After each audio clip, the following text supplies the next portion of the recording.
Dear student, आज हम लोग सॉल्व करेंगे 5.3 का क्वेश्चन नंबर 18। इससे पहले का सारे क्वेश्चन हमने सॉल्व कर लिया है। इससे पहले के सारे चैप्टर और सारे क्वेश्चन नंबर जो है प्ले लिस्ट में है, वीडियो जा करके आप देख लीजिए। चैनल पे पहली बार आए हैं तो इसे सब्सक्राइब कर लीजिए, बेल आइकन को हिट कर लीजिए। चलिए शुरू करते हैं। क्या कह रहा है? केंद्र ए से प्रारंभ करते हुए बारी बारी से केंद्र ए और बी को लेते हुए त्रिज्या 0.5 सेंटीमीटर, 1.0 सेंटीमीटर, 1.5 सेंटीमीटर, 2.0 सेंटीमीटर वाले उत्तरोत्तर अर्धवृत्त को खींचकर एक सर्पिल बनाया गया है, जैसा आकृति 5.4 में दिखाया गया है। देखिए यहाँ 5.4 में दिखाया गया है। 13 क्रमागत अर्धवृत्तों से बने इस सर्कुलर की कुल लंबाई क्या है? पाई का मान 22/7 लेना है हमको। ठीक है, यहाँ पे कुछ संकेत दिए गए हैं कि ए बी करते हुए अर्धवृत्त की लंबाई जो है L1 L2 L3 से बढ़ते हुए जाएगा।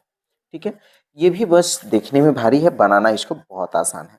ठीक है, तो चलिए इसको बनाना शुरू करते हैं। सबसे पहले 13 को क्रमागत अर्धवृत्त बनेगा। ठीक है, तो आप इसमें नंबर निकालना शुरू करिए। 13 बनेगा तो यानी कि S मान लीजिए 13 है, और ये बढ़ते हुए जा रहा है L1 L2 के फॉर्म में, है ना। जैसे कि L1 L2 L3 इस तरीके से बढ़ते हुए जो है यह कहाँ तक गया? L13 तक। बस हमको यही ज्ञात करना है।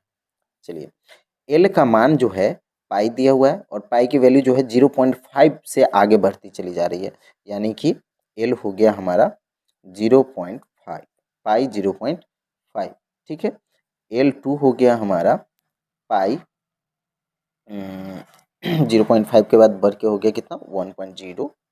ठीक है, उसी तरीके से फिर हो गया हमारा L3, ये हो गया हमारा पाई, है ना, 1.5। इस तरीके से जो है हमारा सारा बढ़ता हुआ चला जाएगा। ठीक है, S13 तक।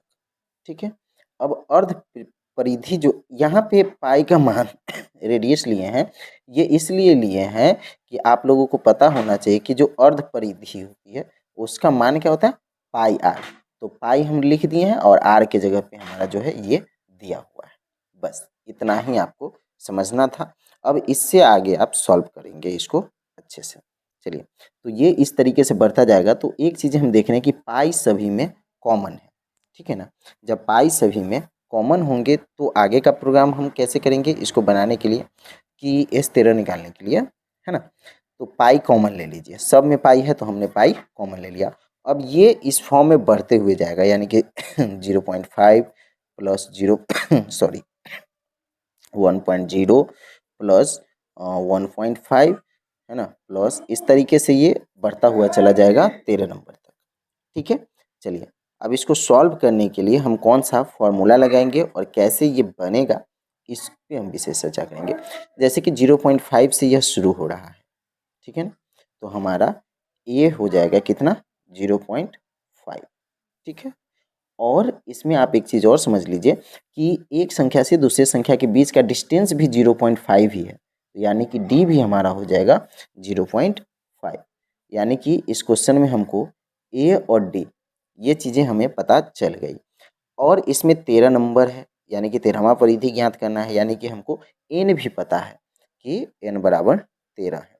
तो सिंपली जैसे आप सभी में फार्मूला लगाते हैं वैसे ही फार्मूला लगाना है, यानी कि एस एन का फार्मूला क्या लगाते हैं?